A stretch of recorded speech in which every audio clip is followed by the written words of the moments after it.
태극신검 이해를 시작하겠습니다. 심동에서 심동으로 복귀하죠. 심동에 대해서 알아봐야 되겠죠.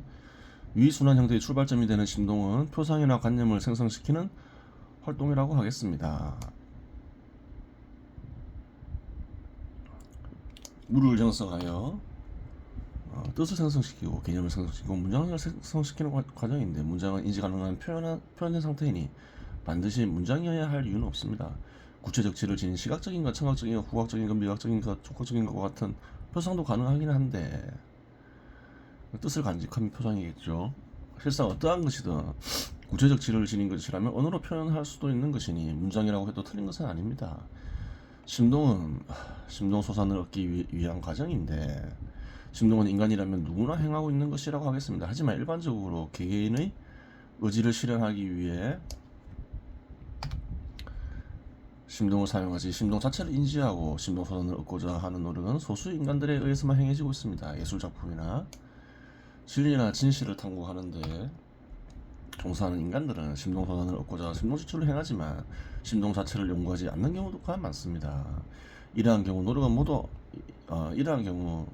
하는 것이니 타고난 자질에 의해 심동소산의 질이 결정될 가능성이 큽니다. 심동소산을 의도적으로 만들려는 사람들의 목적은 무척 다양하다고 하겠습니다. 어떤 이는 산속으로 들어가 자급자족하며 구도를 위하여, 어떤 이는 꼴방에 들어가 절대자와 소통하기 위하여, 도연명과 같은 이는 술을 마실 때 수호신과 대적하기 위해 심동을 사용하는 경우도 있으니 심동의 사용 목적과 형태는 실로 다양하다고 하겠습니다. 하지만 여기서 살펴보는 심동은 삶의 양식으로서의 심동을 살펴보는 것이니 생존 수단이나 욕망 충족 수단 혹은 그러한 것들을 획득하는 데 매개가 되는 가치를 획득하는 데 사용되는 심동이라고 하겠습니다. 노동이 노동 지출을 통해 현실에서 실현되는 것과 마찬가지로 심동은 심동 지출을 통해 현실에서 실현됩니다. 노동 지출을 이해하는 것은 어렵지 않지만 심동 지출을 이해하는 것은 어렵습니다. 그래요. 노동 지출은 육체의 움직임을 통해 관찰이 가능하지만 심동 지출은 오감으로 관찰이 불가능하기 때문입니다. 또한 육체의 움직임과 구별되는 점이 존재합니다.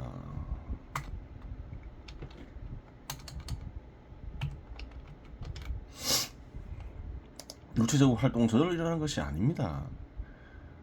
의식의 지시에 따라 움직이는 관계로 노동지출은 의식에 대해서 수동적인 위치에 있습니다. 반면에 심동지출은 마음에서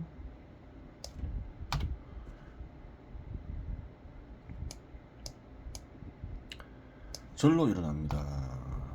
인간이 아무 생각 없이 있으려고 해도 끊임없이 다양한 생각들이 떠오르는 원인은 끊임없이 마음에서 심금이 움직이기 때문입니다. 생각을 거칠 수는 없는 거죠. 바르게 생각하는 거지. 그게 참된 수양이지, 생각을 끊는 거는 수양이 아닌 거죠. 생각을 끊을 수가 없잖아요. 심금의 움직임이 곧 심동입니다. 그러면 심동지출의 본질에 대해 좀 더 깊이 살펴보도록 하겠습니다. 의식은 육체와 마음을 매개하는 기능을 수행합니다. 자고 있을 때 행해지는 심동지출을 같이 인정하는 인간은 존재하지 않습니다. 따라서 의식이 육체와 마음을 매개하는 기능을 수행할 때 행해지는 심동지출이 가치로 인정됩니다. 하지만 단순히 깨어있는 상태에서 심동지출을 행하고 있다고 하여 가치로 인정되는 것은 아닙니다. 즉 사회적으로 필요한 심동지출을 할 때 가치로 인정됩니다. 따라서 사회적으로 필요로 하는 것을 하려는 의지와 깨어있는 의지가 연결되어 현실에서 실현될 때 가치를 형성하는 심동지출이 되는 것입니다. 심동소산이 마음에서 표상이나 관념 상태로 머무르고 있는 이상 시장에서 교환은 불가능합니다. 어떠한 수단으로든 표현되어야 다른 시장 참여자들에 의해 가치를 평가받을 수 있으며 교환이 가능해지는데, 교환 시 시장 참여자가 제공하는 것과 교환되는 대상이 어떤 형태로든 존재해야 합니다. 표현 수단은 다양할 수 있습니다. 음성일 수도 있고 문자일 수도 있으며 그림일 수도 있고 조각물일 수도 있으며 몸 동작일 수도 있는 등 표현 수단 역시 다양해지고 있는 상황입니다. 표현되기 위해서는 몸의 움직임, 즉 육체적 활동이 필수적입니다. 그렇죠. 음성 역시 혀를 중심으로 한 입 부위의 변화를 통해서 이루어지며 글을 쓰건 조각을 하건 육체적 활동은 필수적입니다. 무엇에 가치를 두느냐, 따라 노동과 심동이 갈리는 거지 육체적 활동이 전혀 없을 수는 없죠. 노동과 마찬가지로 기술 역시 필요합니다. 제대로 된 표현을 하기 위해서는 심동지출과 더불어 노동지출을 통해 기술이 숙련되어야 표현이 완숙해집니다. 아무리 탁월한 심동의 소산이 간직되어 있더라도 표현이 미숙하면 가치 이하로 평가받으며 심동의 소산이 하찮더라도 표현이 완숙하면 가치 이상으로 평가받을 수도 있습니다. 심동의 결과 이제 심동 소산이 생기겠죠. 심동 소산에서 심동 소산으로 복귀하죠. 봐야 되겠죠. 위 순환 형태의 출발점인 심동 소산은 표현된 심동 소산을 가리킵니다. 심동 소산은 표현되기 전의 심동 소산과 표현된 후의 심동 소산으로 분류해 고찰할 수 있습니다. 표현되기 전의 심동 소산은 마음에서 표상이나 관념의 형태로 존재하는 것인데 마음에 있을 따름이죠. 마음의 몸의 수련을 일정 정도 한 인간이라면 수행한 왜냐면 마음의 몸을 통해 표상이나 관념의 상태가 어떤 형태를 지니는지 파악할 수 있겠으나 마음의 몸이 일정 수준에 이르지 못한 인간이라면 외부에 표현하지 않는 이상 마음의 몸이 생성시키는 관념의 형태를 파악하기 어렵습니다. 의식이 육체를 통해 외부 대상을 살피는 것을 관찰이라고 하고 마음에서 일어나는 현상을 살피는 것을 관조라고 하는데 관찰은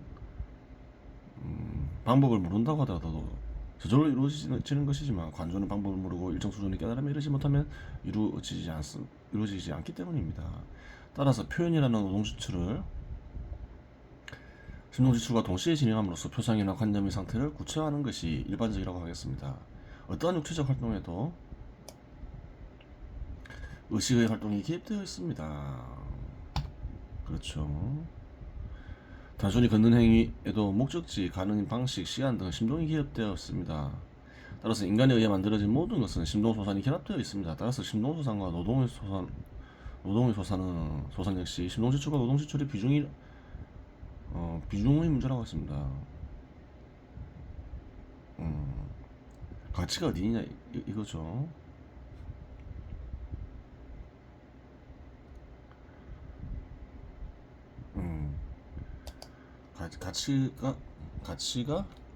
가치가 기준이 되어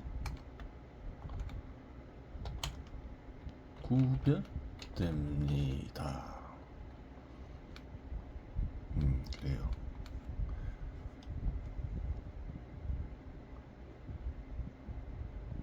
가치를 어디에 두느냐에 따라 구별됩니다.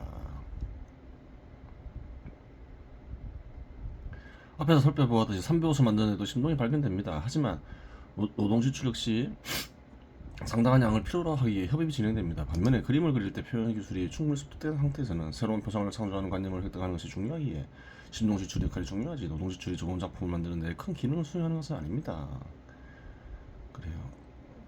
노동의 소산 역시 과학기술 및 미적 개념이 적극적으로 도입됨에 따라서 많은 심동지출량을 흡수하고 이는 노동의 소산의 질을 결정하여 교환 가치와 함께 상품 경쟁력을 결정짓는 중요한 요인으로 작용하고 있습니다.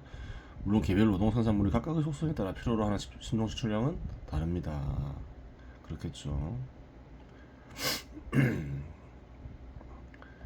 심동소산이 시장에서 교환될 때는 두 가지 방식이 존재합니다. 심동소산은 분리될 수 있는 것과 분리될 수 없는 것이 존재합니다. 문자로 표현되는 시적 소산의 경우 책으로 실현될 수 있는데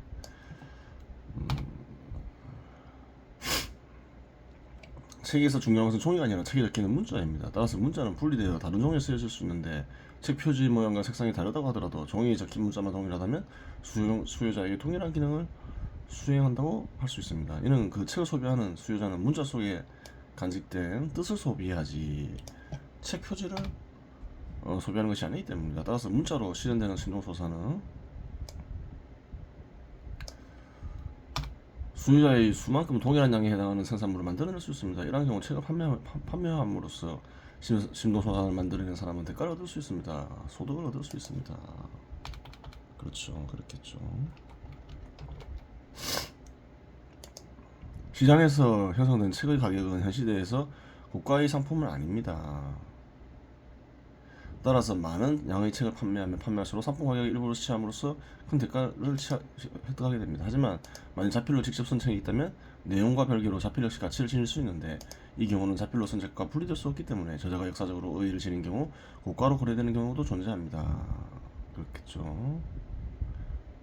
고대 유명인사들이 자필로 쓴 글이 있으면 고가로 거래되겠죠. 시장 지배 시대에 이르러 물질 형태의 상품은 발전한 과학기술이나 미적 개념과 결합하는데 이 경우 신동소사는 상품 내 현존하는 첨가가치량의 비중에 영향을 미치거나 판매량에 영향을 미칩니다. 물체 형태를 지닌 특정한 상품의 경우 다양한 종류의 심동지출을 필요로 합니다. 인간의 욕망이 다양해지고 강렬해질수록 물체 형태의 상품은 그 욕망을 충족시키기 위해 다양한 종류의 심동지출을 흡수하게 됩니다. 다양한 종류의 심동지출은 분화가 충분히 이루어진 사회에서 한 사람에 의해 수행되는 경우는 예외적인 상황을 제외하고는 거의 존재하지 않습니다. 따라서 다양한 사람들을 고용하고 그 사람들에게 작업수단을 제공할 수 있는 존재가 필요하게 되는데 그 역할을 수행하는 존재는 자본일 수밖에 없습니다. 그래요. 이미 현 시대도 자본이 이러한 역할을 하는데 통상적으로 노동지출과 통합하는 일도 동시에 수행하고 있습니다. 심동은 구체적 질을 지니고 있고 심동소사는 개인마다 다르기 때문에 다양한 심동지출이 결합하였을 경우 특정 개인의 심동지출이 첨가가치에 정확하게 어느 정도 역할을 했는지를 파악하기는 어렵습니다. 따라서 이 경우 첨가가치 분할률이 작동된다고 하겠습니다. 이 부분은 다양한 개별적인 상황들을 살펴보면 보다 구체적으로 원리를 도출해낼 수도 있겠으나 여기서 다루지는 않습니다. 예술적 소산의 경우도 지적 소산과 크게 다르지 않습니다. 과학기술이 발전하기 이전에는 그림이나 조각물, 무용과 같은 몸동작과 모성을 결합한 연극과 같은 것을 분리하여 소비할 수 있는 방법이 없었으나 현 시대는 사진이나 동영상을 만드는 기술이 발전하여 대량으로 복제 가능하며 저렴한 비용으로 소비 가능합니다. 과거에는 어떤 곡을 듣거나 그림을 감상하기 위해서는 레코드 파일을 구매하거나 화보를 구매해야 했는데 현 시대는 인터넷상에서 무료 내지 저렴한 비용으로 소비가 가능합니다. 그렇죠. 그림을 보고 싶으면 박물관에 가거나 화보를 구매했어야 되는데 요즘에는 인터넷상에 어지간한 유명한 그림은 다 있죠. 심동소산이 사회적으로 가치를 지니기 위해서는 다른 인간들의 의식과 심동소산이 조응할 수 있어야 합니다. 즉 다른 사람 역시 심동을 행하는데 만일 어떤 심동소산이 작업수단의 기능을 수행하여 심동을 행하는 데 있어서 방식이나 내용에 있어서 큰 영향을 미쳤다면 영향을 미친 심동소산은 그 사람에게 있어서 큰 가치를 지닌 것이라고 할 수 있습니다. 심동소산은 일시적인 감동을 줄 수도 있고 필요한 지식을 제공하는 기능을 수행할 수도 있지만 세상을 바라보는 시각 자체를 변형시키거나 기존의 시각을 보다 넓고 깊게 만드는 기능을 수행할 수도 있습니다. 하여간 많은 사람들이 의식과 조응할 수 있다면 사회적 가치를 지니게 되어 사회로부터 일정 정도의 가치를 획득할 수 있습니다. 예외적으로 소수의 사람들이 의식과 조응을 하더라도 소수의 수요자들이 특정 심동소산을 고가로 거래하게 되면 그 역시 사회적 가치를 지니게 하는 원인이 됩니다. 그렇죠. 4. 화폐에서 화폐를 복귀하죠. 심동소산을 시장에 판매면 화폐를 얻죠. 그래서 이제 살아가겠죠. 위순환 형태의 출발점이 되는 화폐는 심동지출을 통해 생존에 필요한 생산물을 획득하고자 하는 인간에 있어서는 심동지출이 목적이 됩니다. 화폐를 얻기 위해서는 화폐와 결합될 수 있는 대상이 존재해야 하는데 그러기 위해서는 표현된 심동소산이 존재해야 합니다. 책, 그림, 공연 여러 형태가 있겠죠. 심동소산의 가치 중에는 유용성이 구체적으로 파악되어 어느 정도 정량화할 수 있는 것이 있는가 하면 예술작품처럼 심동소산의 가치를 정량하기 어려운 경우 역시 허다합니다. 자연계에 존재하는 절대적 개념을 포착하여 구체화해 심동소산을 남길 경우 과학적 기술이 뒷받침될 경우 물질에 적용할 수 있는 심동소산을 만들어내어 인간이 물질적으로 소비할 수 있는 생산물을 만들어낼 수 있게 됩니다. 발명을 얘기하는 거죠. 이 단계에 이르면 가격 조건만 맞다면 상품으로 시장에 판매할 수 있게 되니 첨가 가치가 발생하고 각종 비용들을 공제하면 어느 정도 구체적인 가치 크기를 측정할 수 있게 됩니다. 이렇게 가치 크기가 구체적으로 측정되면 화폐와 교환되기 용이합니다. 하지만 이러한 심동소산도 가치 크기를 측정하기 어려울 수도 있습니다. 필요는 한데 다른 심동소산들과 결합하여 어느 정도 첨가가치 기인지 알 수 없는 경우가 그러한 경우인데 이 경우는 통상적으로 조직체 내에서 첨가가치 분할율이 적용됩니다. 조직체 내에서 특정한 상품을 생산할 때 가격이 명확한 장수단과 노동지출 이외 요소들은 어느 정도 가치 형성에 기여하는지 파악이 어려운 경우가 많은데 이런 경우는 대체로 첨가가치 분할율이 적용된다고 보면 됩니다. 그래요. 조치 내에서는 그렇겠죠. 심동소산의 한 형태인 예술적 소산의 경우 다른 유용한 상품과 결합하는 경우가 예술적 소산 그 자체로 평가받는 경우로 분리됩니다. 개인적 소비수단의 경우 사회가 풍요로워질수록 소비자는 유용성만으로 상품을 구매하지 않습니다.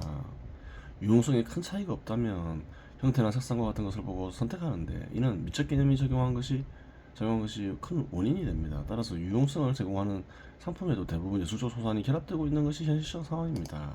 그래요. 품질이 대부분 유사하다면 뭔가요? 비슷하다면 미적 개념이 생산성을 결정하는 요인이 될 수 있는 거죠. 패션 같은 경우 그렇잖아요. 이러한 경우 심동소산의 한 형태인 다양한 지적 소산들과 결합되어 있어 첨가가치 형성이 어느 정도 기여했는지 명확히 판단하기 어렵습니다. 따라서 첨가가치 분할율이 적용되어 예술적 소산의 가치 크기가 결정될 가능성이 큽니다. 예술적 소산은 그 자체로 시장에서 평가되어 거래될 수가 있습니다. 예술적 소산은 많은 국민들에게 즐거움을 주기 위한 목적으로 만들어질 수도 있고 시대의 미를 드러내고 발전시키기 위해 만들어지는 경우도 존재합니다. 많은 국민들에게 감동을 주는 것 역시 시대의 미와 분리된 것은 아닙니다. 완전히 분리되어 있다면 그 누구에도 감동을 줄 수 없기 때문입니다. 대중을 상대로 만들어진 영화나 음악이 그런 것들인데 이러한 경우 예술적 소산에 대한 가치는 판매량과 비용이 화폐로 명확히 계산되므로 가치를 결정하는 데 어려움이 없습니다. 하지만 미 자체를 드러내기 위해 혹은 발전시키기 위해 만들어진 예술적 소산의 경우 가격을 판단하기 어렵습니다. 이 가격을 평가하기 위해서는 우선 시대의 미를 아는 사람이 존재해야 하며 시대의 미를 안다고 하더라도 미 발전이 무엇인지를 알아야 정확하게 예술적 소산의 가치를 평가할 수 있습니다. 이러한 부분은 대단히 고차원적인 심동을 요구하는 가격으로 제대로 된 평가자가 한 시대에 한 명이라도 있으면 다행이라고 하겠습니다. 이러한 이유로 보들레르고 도인명 같은 예술적 소산을 남긴 인간들처럼 사후에 인정받은 사례가 존재하는데 이러한 사례는 무척 흔하다고 하겠습니다. 보통 사후에 인정받는 예술가들의 경우 불행하고 쓸쓸하게 산 경우가 많습니다. 오히려 그러한 삶 자체가 그들이 예술적 소산을 높게 평가하게 하는 한 요인으로 작용하기도 합니다. 그렇죠. 불행한 삶이 그 사람이 남긴 작품을 귀하게 만들기도 하죠. 따라서 미자체를 드러내고 발전시키려는 사람은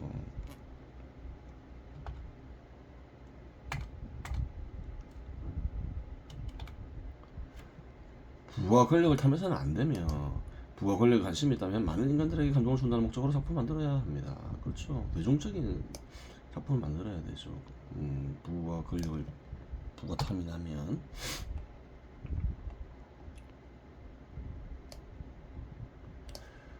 시장 지배 시대에서 기계는 자동화가 급속도로 진행되고 어느 순간 노동 지출량은 필요 없어지게 될 것입니다. 그렇죠. 뭐 미래는 그렇겠죠. 다 자동화돼 버리면. 하지만 사회적 생산력과 생산성이 증가하여 인간의 욕망은 다양화되고 급변하니 생산되는 상품은 많은 신동 지출량을 필요로 하게 됩니다. 전부는 아니라 하더라도 뭐 그렇겠죠. 따라서 다양한 신동 지출을 필요로 하는 상품을 생산하기 위해서는 기계와 다양한 신동 지출을 제공하는 인간들을 고용할 자본이 필수적인 상황이 됩니다. 하지만 신동 도구가 발전하며 필요로 하는 신동 지출량 역시 감소한다면 거기에 자동화 기계가 저렴해진다면 어떻게 될까요? 바로 그 시점이 활동 지배가 열리는 시점이라고 하겠습니다. 활동 지배 시대라는 게 있다. 즉 심동의 소산을 자동화 기계로 생산하여 판매하고 판매량이 증가하면 증가에 비례하여 획득한 윤으로 기계를 구매하여 생산하면 됩니다. 향후 판매량이 과학적으로 계산되면 거의 무의적에 가깝게 대출을 받아 작업수단을 구매할 수도 있을 것이며 작업수단을 제공하는 자본으로부터 저렴한 사용료를 지불하고 생산할 수도 있을 것입니다. 활동지배 시대가 도래하면 가치가 첨가된 채로 생산물이 판매되는가 여부가 중요하게 될 것이며 금융자본의 기능, 상업자본의 기능, 활동자본의 기능 역시 자동화되어 이윤 획득이 가능하다면 활동지배 시대에서는 현 시대와 같은 부작용 없이 생산 및 판매 역할을 수행할 수 있을 것입니다. 노동이 필요로 하지 않는 시대가 도래하였다고 하여 시장지배 시대가 마감했는가 하는 문제는 또 다른 문제입니다.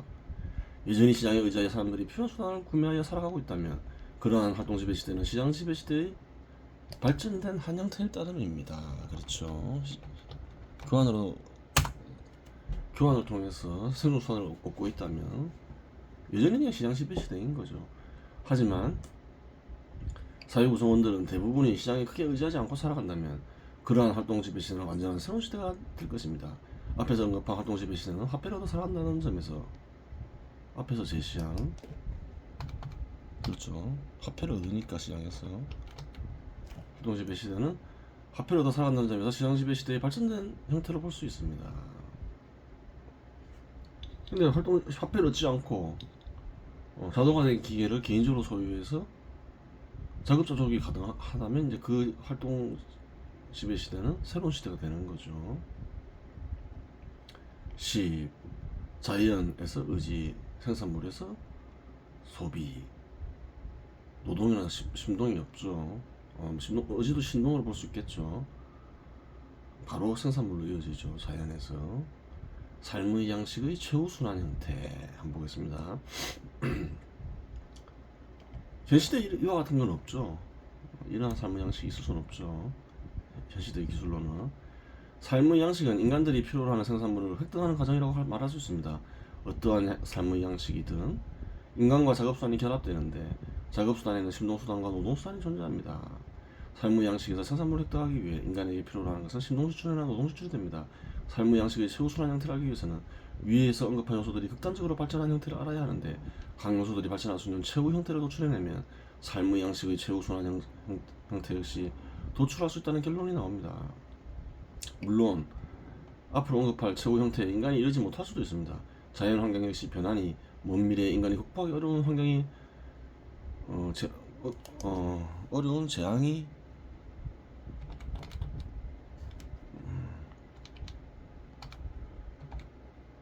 도래하여 최후 형태에 이르기 전에 인류가 사라질 수도 있습니다. 없을 것입니다. 인간이 극복하기 어려운 환경이라는 것은 결국 문명의 발전 정도에 따라 상대성을 지닌 문제라고 하겠습니다. 인간에게 해로운 자연 환경의 변화가 오더라도 문명의 발전 단계가 해로운 자연 환경을 극복할 수준에 이르러 있다면 파멸하지 않을 것입니다. 그렇죠. 발전 수준이 충분히 극복 가능하다면 어떠한 큰 재앙도 견딜 수 있는 거죠. 그 재앙을 넘어설 수 있는 기술만 보유하고 있다면 빨리빨리 발전시켜야 되는 거예요. 하지만 여기서는 그러한 변수는 고려하지 않고 인간이 멸망하지 않고 끊임없이 발전해 나간다고만 가정하겠습니다. 노동도구와 심동도구가 결합하면 자동화도구가 실현될 수 있게 됩니다. 그렇죠. 노동도구와 심동도구가 결합해서 자동화도구가 된다. 스스로 척척 처리하는 기계가 생깁니다. 지금도 많이 생겼죠. 앞에서 자동화 도구가 스스로 생산하고 스스로 수리하고 스스로 개량해 나가는 단계가 기계의 최종 발전 단계에 나타나는 현상임을 언급하였습니다. 여기서 주목해야 하는 것은 기계가 스스로 개량해 나가는 부분이라고 하겠습니다. 스스로 개량해 나간다면 더 이상 인간이 노동지출이나 심동지출을 필요로 하지 않고 스스로 발전하는 것을 가리킵니다. 기계가 스스로 발전한다는 거예요. 더 이상 이제 인간의 기계에 의한 것이 아니라 기계가 스스로 발전해 나갔을 경우 어떠한 경우가 가장 생산에 효율적인가 하는 부분이 존재해야 됩니다. 모든 생산물은 원료를 필요로 하는데 원료를 채취하는 작업이 필요합니다.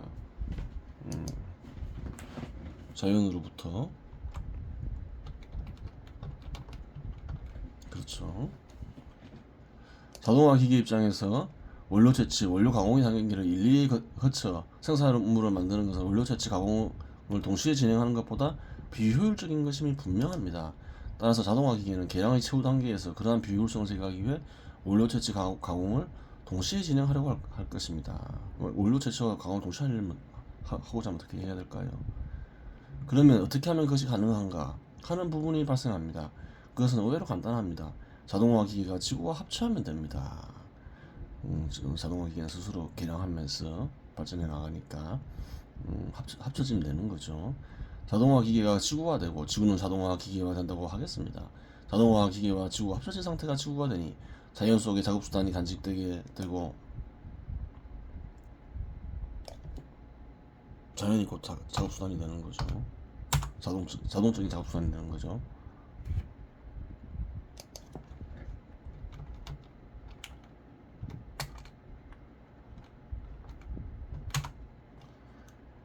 자동화 기계가 된 자연 속에서 인간은 생산물을 획득하게 되니 인간에게 더 이상 작업수단은 필요하지 않게 됩니다. 그래요. 지구가 이제 자동화된 작업수단이 되어버린 거죠. 그렇다면 인간은 육체의 형태와 의식의 형태는 그렇다 인간의 육체 형태와 의식의 형태는 최후에 어떻게 될까 하는 부분이 많습니다. 인간은 생산물을 효율적으로 획득하기 위해 심동도구와 노동도구를 만들어 사용합니다. 이러한 도구들은 인간이 지닌 모든 능력을 발휘할 수는 없지만 부여된 기능에 안에서는 월등한 능력을 보입니다. 그렇죠. 지금 보면 뭐 그렇죠. 전자계산기나 컴퓨터나. 근데 그러한 것을 꼭 외부에 있어야 되는 건 아니잖아요. 인간과 결합할 수 없을까 생각해 볼 수 있는 거죠. 하지만 지적 개념이 고도로 발전하여 대부분 원하는 것을 달성할 수 있게 되면 인간은 작업 도구를 사용하여 처리하는 것을 번거롭게 생각할 수밖에 없습니다. 따라서 심동 도구의 능력과 작업 도구의 능력을 육체와 의식에 흡수하려 할 것이고 컴퓨터의 능력을 흡수할 수 있잖아요. 지적 개념이 끝없이 발전하면 어느 순간 그 역시 가능해질 것은 틀림없습니다. 방식이 유전자 변형이건 기계의 세포를 통해서건 고도의 수련법을 개발해서건 아니면 새로운 방식이건 이러한 모든 방식들을 결합해서건 지적 개념이 끝없이 발전하면 가능해질 것입니다. 그러면 상상을 초월하는 능력을 지닌 인간이 직접 노동을 통해서 생산물을 획득할까 하는 부분이 존재하는데 노동에서 해방된 인간이 다시 노동을 하려 하지는 않을 것입니다. 아무리 육체적으로나 정신적으로 능력이 월등히 뛰어나도 노동에서 해방된 인간이 다시 노동하려고 하지는 않는다. 그렇게 이해하고 있죠. 물론 과거 체험을 취미로 삼고 있거나 과거를 탐구하는 소수 인간은 노동을 하기도 하겠으나 그것은 시대의 삶의 양식은 아니라고 하겠습니다. 취미삼아 해볼 수는 있겠죠. 고대인들은 어떻게 살았을까 이라면서. 하지만 걱정 없습니다. 이미 지구는 자동화 기기가 되어 있으니 그러면 이처럼 고도의 능력을 획득한 인간은 필요한 생산물을 어떻게 얻느냐 하는 부분이 발생합니다.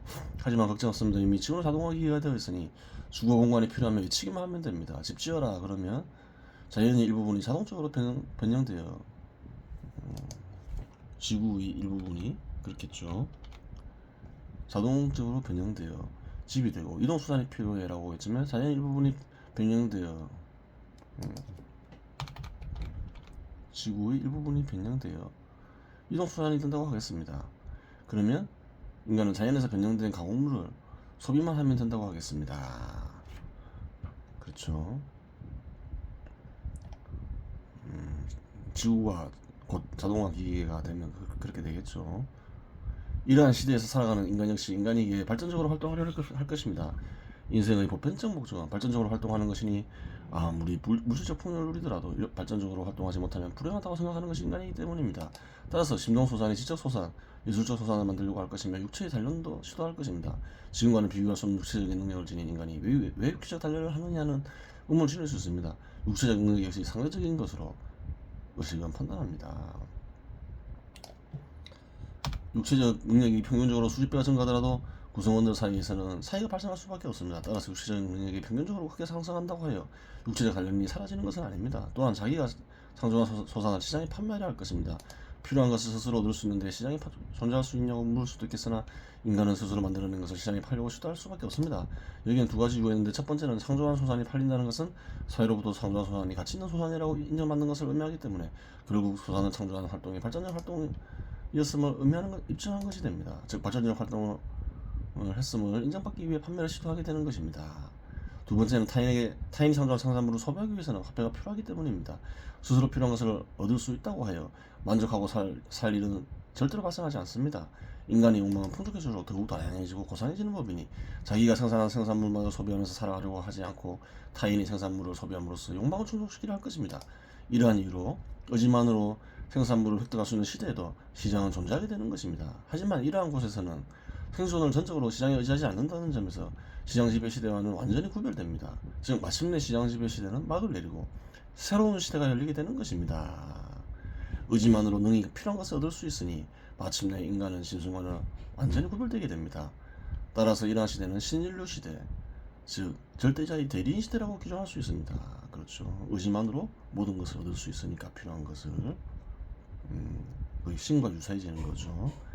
여기서 절대감, 절대지를 얻어 절대자와 의식이 일치를 이루게 되고 영원한 전물과 영원한 생명을 얻게 되면 인간의 역사는 끝이 나게 됩니다. 불완전한 인간의 의식만이 발전을 추구하는 의지를 지닐 수 있습니다. 완전한 존재가 된 인간은 발전의 여지가 없기 때문에 발전을 추구하는 의지 역시 사라집니다. 완전하기 때문에 발전을 추구하는 의지가 사라진 존재는 더 이상 인간이 아니기 때문에 우여곡절이 많았던 인류 역사는 끝나게 되는 것입니다. 그래요.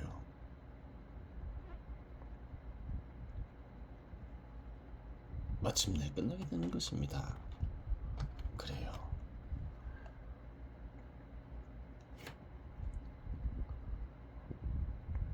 인류 역사는 이렇게 끝이 난다.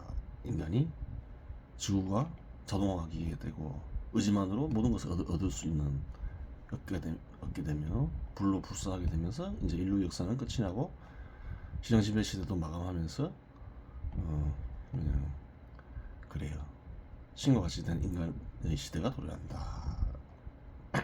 역사의 발계, 절대자, 역사를 주관한다 이 말이죠. 삶의 양식의 변화. 두 번째게 삶의 양식이 시대를 변화시키죠. 세 번째게 작업수단의 변화. 삶의 양식을 변화시키는 데는 작업수단이 발전이 간직되어 있다. 역사는 자본의 발전이 역사를 했죠. 네 번째게 활동의 변화. 다섯 번째게 사회구조의 변화. 여섯 번째게 현존하는 사회의 양적 성장 과정의 그게 역사 속에서 그리고 발전이 보이죠. 근데 일곱 번째게 역사 속에 현존하는 악령과 절대자의 뜻. 악령도 등장하죠.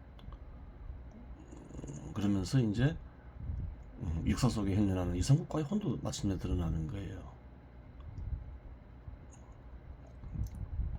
섭리에 입각한 참된 이성국가는 어떤 것일까 그러면서 탐구를 하게 되면서 이상국가의 혼이 작동하면서 이상국가를